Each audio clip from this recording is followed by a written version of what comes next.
Hey, what's up, everybody? Welcome to the last episode of Breaking the Fourth Wall Season 1. I am Chris Wylde, and today we're going to be discussing a lot of different things happening in the world of entertainment. Actually, a lot of things have happened this week to talk about.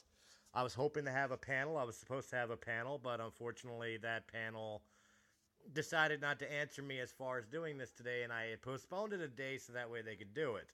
So I do apologize for you guys making the wait. I trusted some people that decided they didn't want to work with me today for whatever their reasons. I'm sure they have their reasons. I'm sure I'll hear about them eventually. I'm not holding any grudges. I am a little annoyed, but we'll move on because there's some great news in the world of entertainment that we're just going to discuss. Uh, I believe it was yesterday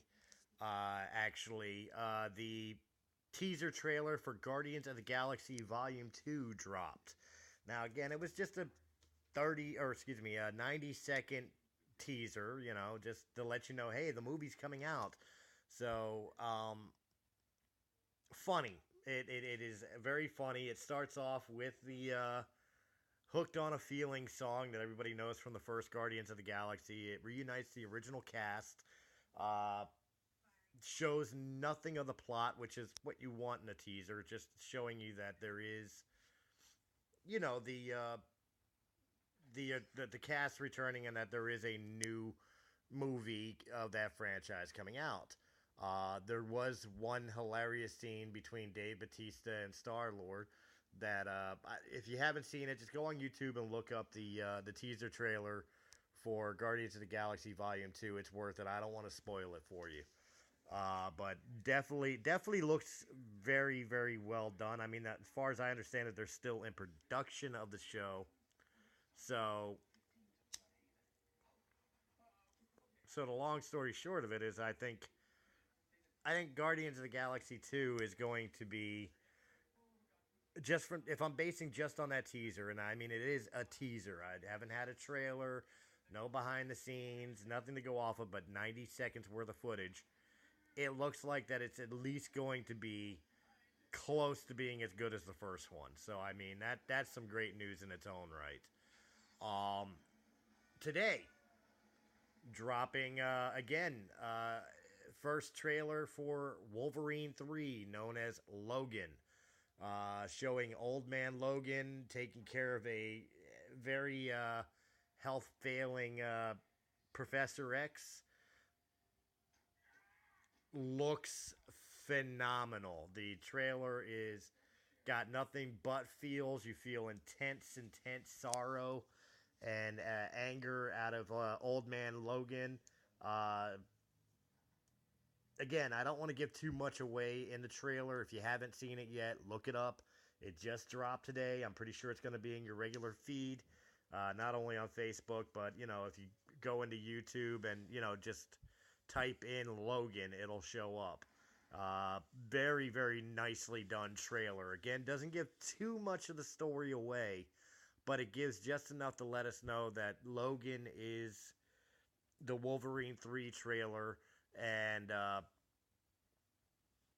that this movie looks like it is going to be for oh my god, what's his name? The guy who plays Wolverine. That's gonna kill me now. It'll come back to me, but the guy who's been playing Wolverine since the first X-Men movie. This is definitely, he looks like he's going out with a bang. This being the final time he puts the claws on. It definitely looks like it's going to be a phenomenal movie, and it's definitely going to be one that I'm going to be, jumping out to see like right away. Uh, that one, I believe, the trailer said is coming out in March. So keep your eyes and ears peeled for it, folks, because this one's going to be pretty sick. At least that's my opinion of it. Also today, uh, this weekend is the for the Xbox One owners is the Call of Duty Infinite Warfare multiplayer beta test. If you have pre-ordered your game or signed up to the beta, or a friend of yours has and was given passcodes, which is how I got mine. My son pre-ordered the game and gave me one of the free passcodes. I literally, before coming on and recording, just got done playing a couple matches. So I can give a slight review of it. Now, I only played up to getting to like level 4 in multiplayer, and I only played like 2 team death matches and like 3 domination matches. The one thing that's cute on it is in the beta, and from what I understand, is available if you pre-order Infinite Warfare, is the map Terminal, which first appeared in Modern Warfare 2, was made a downloadable in Modern Warfare 3, and is now back again in Infinite Warfare, except this one, instead of being a plane terminal, is actually a shuttle terminal in space. But it is a recognizable map for people who do play the multiplayer games in the Call of Duty franchise. Couple other maps I got to see. I'm pretty sure I haven't seen all of them, obviously. Only playing a couple games and stuff of that nature. But quite honestly, the gameplay, the best way I could describe it is Black Ops 3 meets Titanfall, just without the giant robots that you could climb into and go. But that's really the play control, how it feels. Different reviews from different people claim that they feel the game's gameplay feels a little slow. To me, it does feel a little quick, but again, you got to remember it's a beta. It means they're only testing it out. This is not the final product. The final product does not drop until next month, sometime in November. I think it's the 4th, but I'm not exactly sure. So if you haven't pre-ordered your copy, make sure you do. I would highly recommend getting I think it's the Legendary edition, so that way you also get the remastered edition of Call of Duty 4, Modern Warfare, the original Modern Warfare. So definitely worth checking out. At least I seem to enjoy it, and that's kind of weird to me because I hated Black Ops 3. I'm probably one of the few people that absolutely despised Black Ops 3. Campaign-wise, I thought the campaign was weak, and that was really sad because one of the things I like about the Call of Duty franchise is although the campaigns are usually short, they're usually very well done, and especially the endings of the campaigns. So I'm hoping that they learn from that mistake in Infinite Warfare. But, time will tell. They don't have anything to show you the campaign at the moment right now. Gameplay-wise, I hated everything about the multiplayer in Black Ops 3. I hated the fact of how people played. I hated the fact that they made it way too able to camp, which is really weird since they wanted to really showcase the movement controls, but instead of people moving, all they did was learn spawn tactics and spawn trapping, where people are going to spawn and how close they can get to that spawn point to camp without flipping the spawn point. It really ruined the experience for me. I mean, the game's been out for about a year. I made it to, I think, second prestige, and I stopped playing. I continued with the campaign mode because obviously I wanted to beat the game. I spent the $60 fucking dollars. I wanted to beat the game. But beyond that, I don't touch it anymore. So I went back to playing older Call of Duties, the other Black Ops on the 360 or like Advanced Warfare or whatever, because I have more fun playing those multiplayers than I did Black Ops 3. Now, again, it's hard to judge off of a beta because a lot of things are going to change. This is just a test to see what people think of it and, see what they're doing right and what needs improvement and all that happy stuff. Because of that, it's really hard to make a final judgment on the game. but I can say of what I've played thus far, I like it enough to give it a fair shake. You know, even though it has a lot of similarities to Black Ops 3 and its movements and some of its character development setups, it's enough for me to. There's enough new and smoother feel to it that I'm willing to give it the benefit of the doubt. I know a lot of people were shitting on it because it's another futuristic Call of Duty and it's taking place in space. And, you know, why can't we have a back to the old fashioned boots to the ground, modern war style or you know, World War II, or as I've stated for numerous times, where a lot of games have not touched up base on maybe a Vietnam War or Korean War uh, based Call of Duty game. And yeah, I still stand by that. I think the futuristic shit, I think that's just Call of Duty trying to keep up with Halo, and they need to stop. Halo is Halo, Call of Duty is Call of Duty. You know, let be two separate games. But you know, long story short is it seemed decent enough in the last couple games that I played, and when I'm done recording this, I'm going to uh, going to you know, attempt it again, you know, and maybe have more of an opinion on it. But my the final review is going to be when the game releases. I am picking it up the day it comes out. You know, I'm gonna pre-order my Legendary Edition so I get my COD 4, and and we'll see how it is. It's really funny that I'm even giving a review to Call of Duty because I've never been a first-person shooter guy, and I especially have never been much of a multiplayer. If you listen back to uh, an episode a little while ago, was campaigns versus multiplayer, where we talked about the pros and cons of single player story driven games versus multiplayer uh, experiences online, you know, the pros and cons of both. And I had stated that I've always been more of a, you know, single player RPG guy of like, you know, Final Fantasy or Fallout or Elder Scrolls, you know, or stuff of that nature where I can get immersed in the story and I don't have to deal with assholes and, you know, cheaters and things of that nature. It's just me versus, you know, whatever the programmers programmed to be in my way.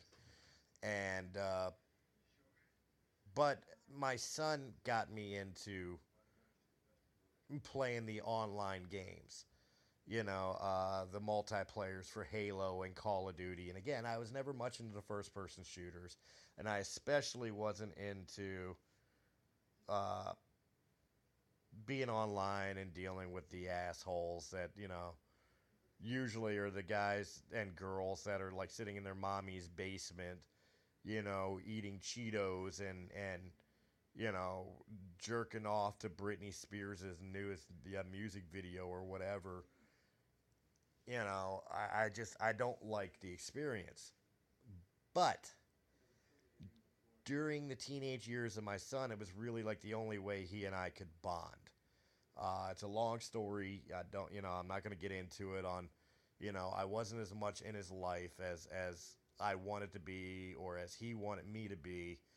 Uh, but the one way we could communicate with each other and we could bond with each other was playing with or against each other in games like Halo Reach and Call of Duty Modern Warfare 3, you know, and stuff of that nature. And that's really where I started playing the multiplayer games, was so that way I could spend time with him,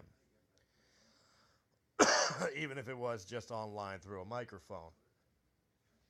So,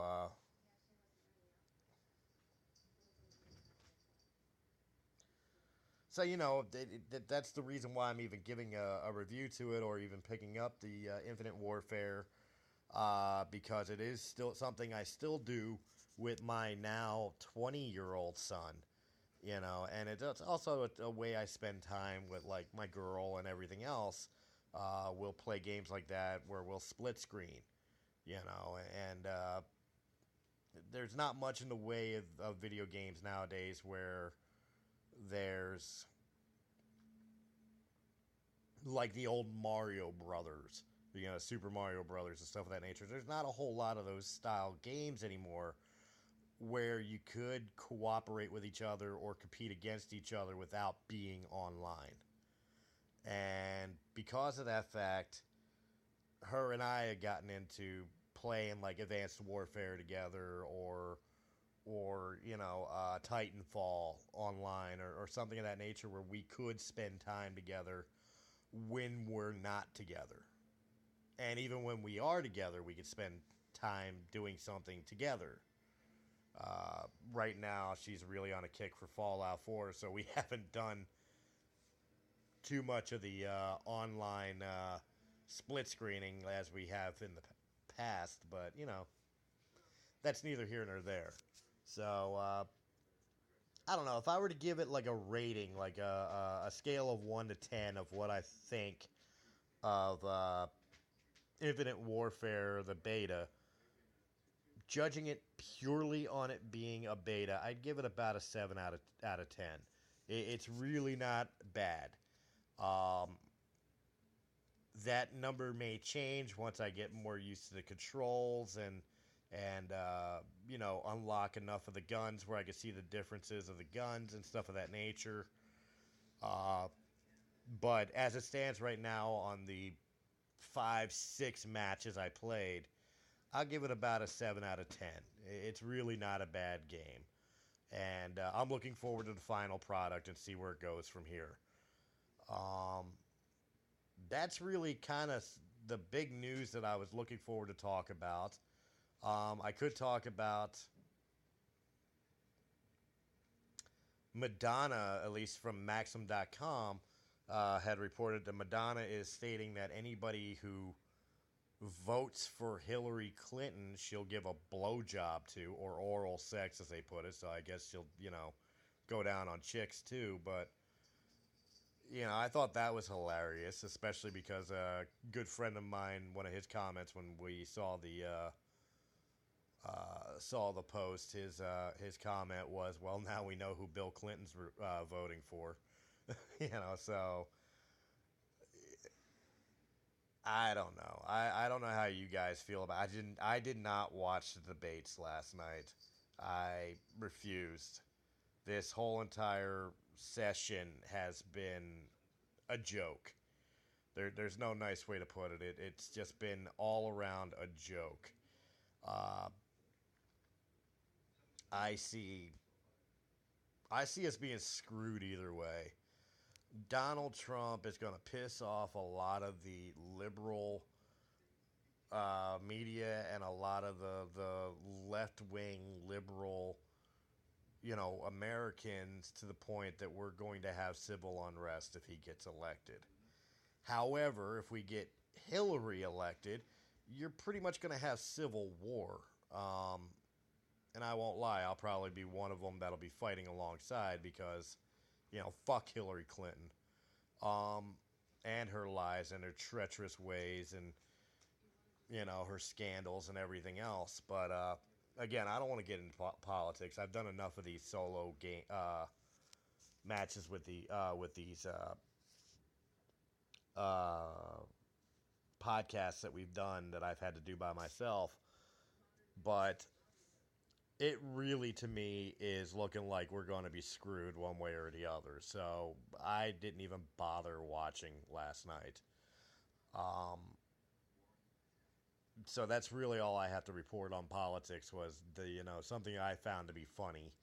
Uh, whether it's true or not, I mean, it came from Maxim, and Maxim usually doesn't bullshit when it comes to, celebrities saying something of that nature. So I kind of lean towards believing that that Madonna would say something of that nature, and I'm sure she said it in jest. I didn't read the article because just as much as I say fuck the election, I say fuck Madonna. I don't give two shits about her. She hasn't been relevant since the 80s, first off. And second off, even when she was relevant, I still didn't give a shit about her. So, whatever, one way or the other. Countdown clock for Metallica's new album is getting closer and closer. The album is scheduled to drop on the 18th of November. So, I hope you pre-ordered it because this album is looking more and more like it's just gonna be a complete metal up your ass moment where you're going to see Metallica return to true form. Um, wow. See, I'm kind of stretching again for things to talk about, which is one of the reasons why after this episode, Breaking the Fourth Wall is going to go on a bit of a hiatus. Uh, that's why I'm calling it season one, and give it a couple months, and then we'll come back for a new season. Hopefully, with things worked out where I can have a permanent staff with me to actually have these conversations with, because what I've discussed with you for 21 minutes thus far could have been a whole show because I could have had other people talking back and giving their opinions, and we could have had like a pretty decent discussion. Since it's just me kind of reporting the news, I was able to run through an hour show in 21 minutes. And what's funny is on this show today, we were originally going to be discussing something that was created by a friend of mine many, many years ago. And since, excuse me, since that time, I mean, he started it off as like a college radio program, a graphic novel, uh, a kind of a LARP thing, like a live action role play thing. And, I mean, it's loosely based on the idea of like a better future, almost like Star Trek. And quite honestly, I mean, it's a really, really cool concept. And I liked it enough that I actually volunteered to write a prequel book to his story, and he gave me permission, and that's something I've been working on in my time, in my spare time. And today we were supposed to sit down with the creator and have a conversation about his creation. And I know I'm being kind of like playing the pronoun game and all, because I'm not turning around and giving the name of the property. I don't know if I should. Without Dan here, I don't know if he really wants me to discuss in the detail too much about it, without him. Um, but I guess most of you guys that are listening know what I'm talking about, and the guys that don't, keep an eye out, because I mean, I'm heavily invested in this project with Dan. So I mean, if you follow me on Facebook or whatever, when I know things, you guys will too, because I will be posting it up.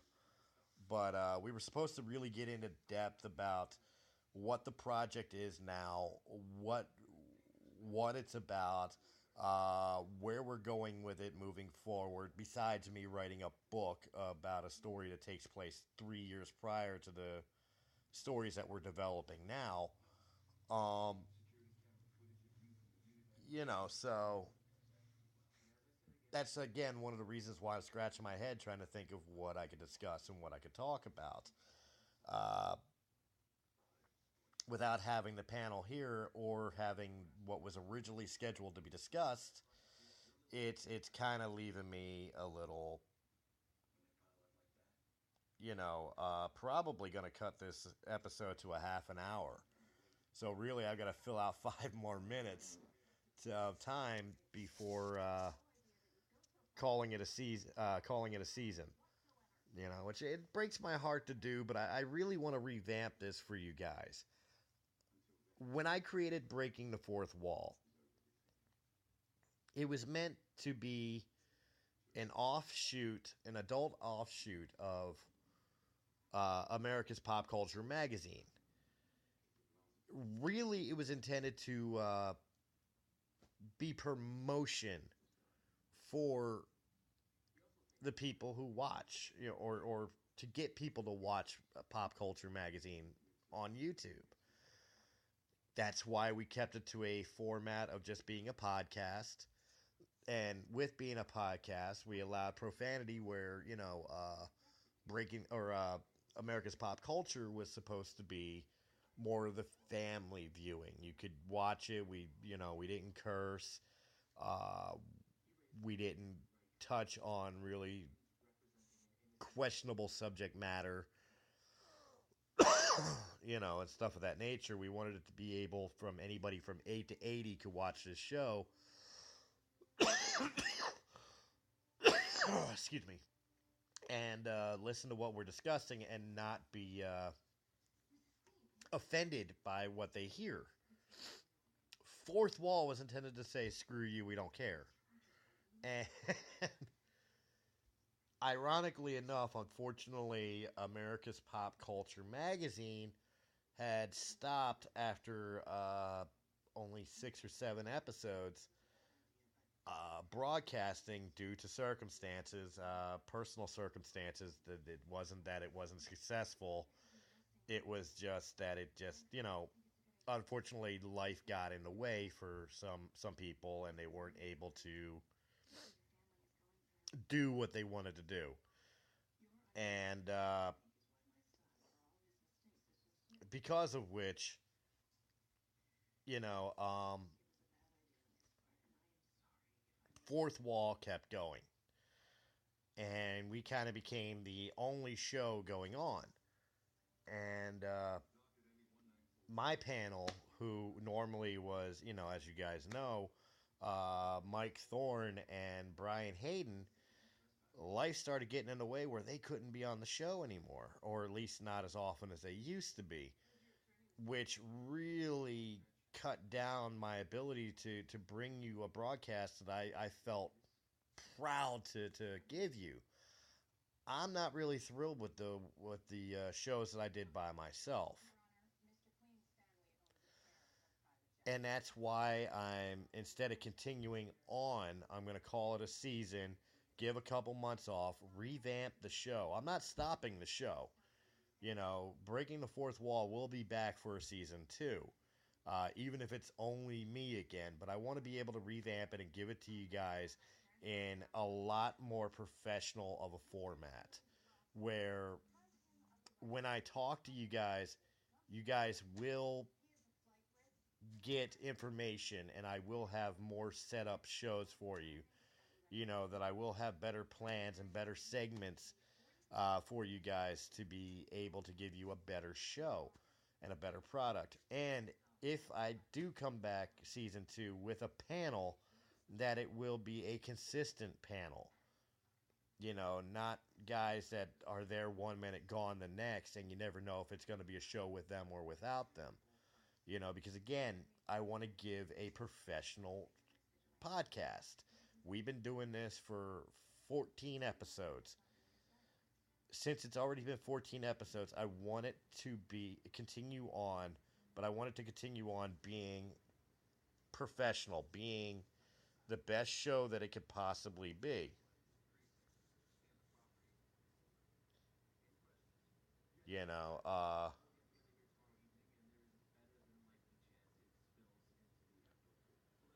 I just that's what I want to be able to do, for you guys. And, hopefully I won't lose your support taking a month or two, revamping the show, making sure that this is done right and professional. You know, um, if I lose you guys, unfortunately I lose you guys, but I'm hoping I don't because I really enjoyed doing this. And I want to make sure that I can continue to do this, and I'm hoping you guys enjoyed what I brought to the show, uh, as well as the people that I was involved with the show.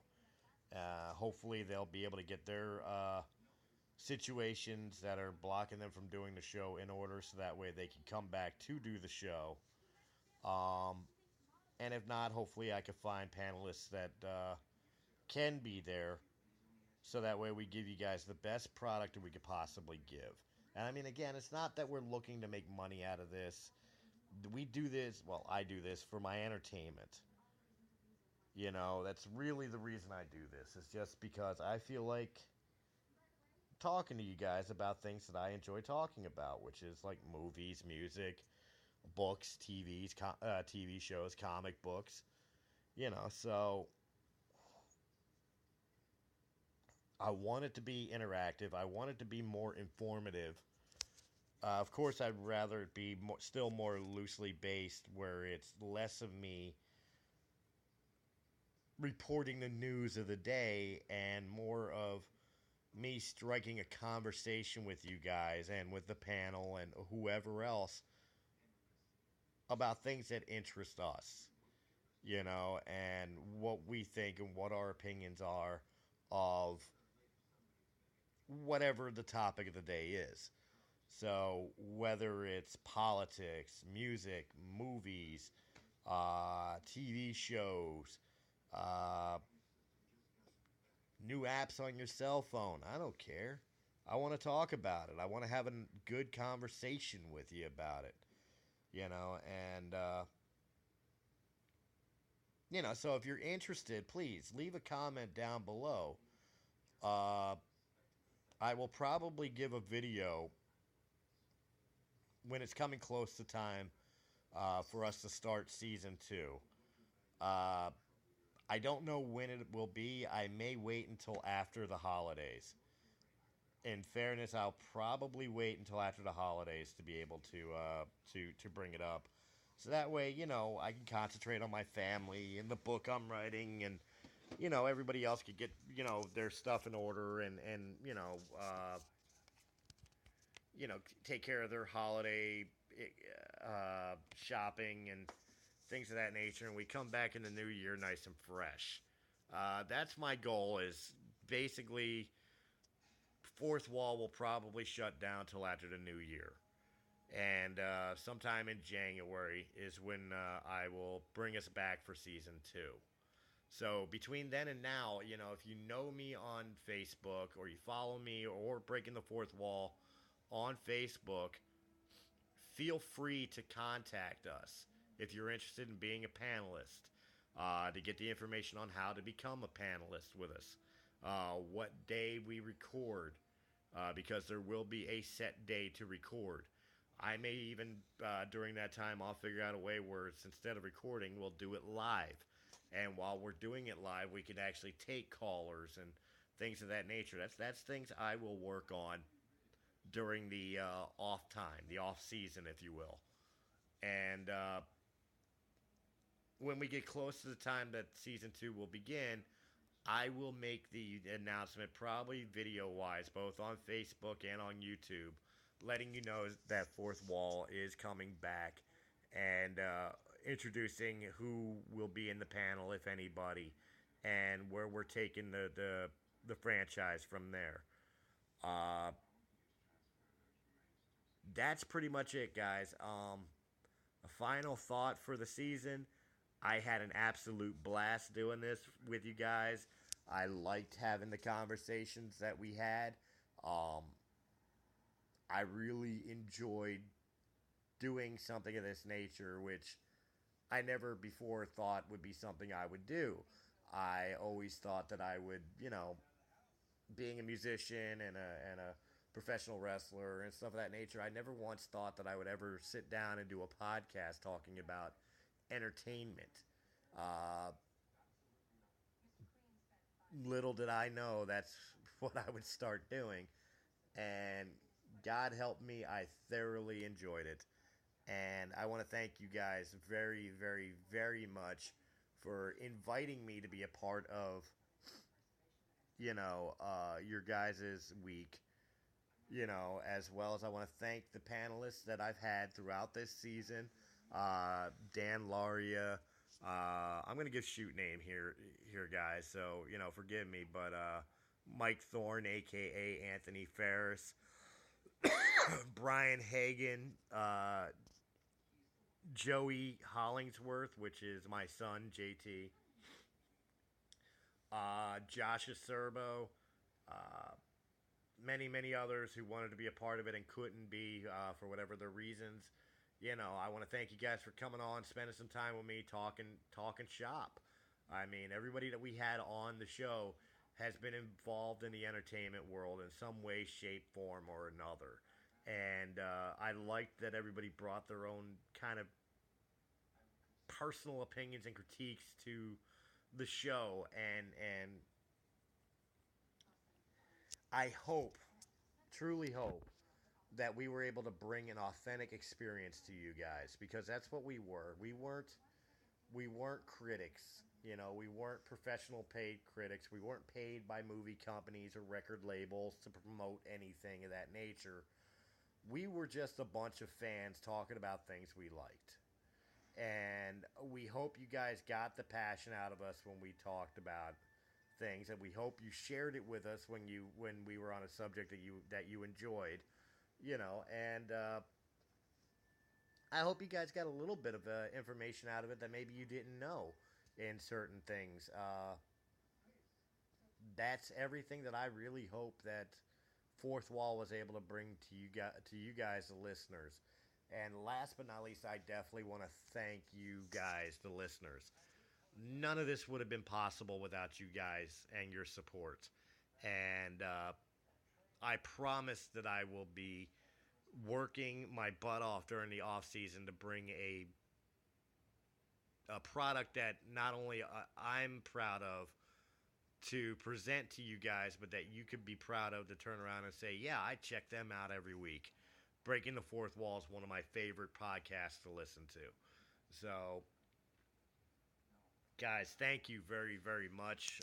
It's been an incredible 14 episodes, and I'm looking forward to the next 14 coming up sometime in January. Till then, you guys take it easy. Thank you very much. Have a wonderful rest of the week, and especially since you won't hear from me again until then, definitely enjoy your holidays. Thanksgiving, New Year's, Christmas, Hanukkah, Kwanzaa, and all the ones in between, guys.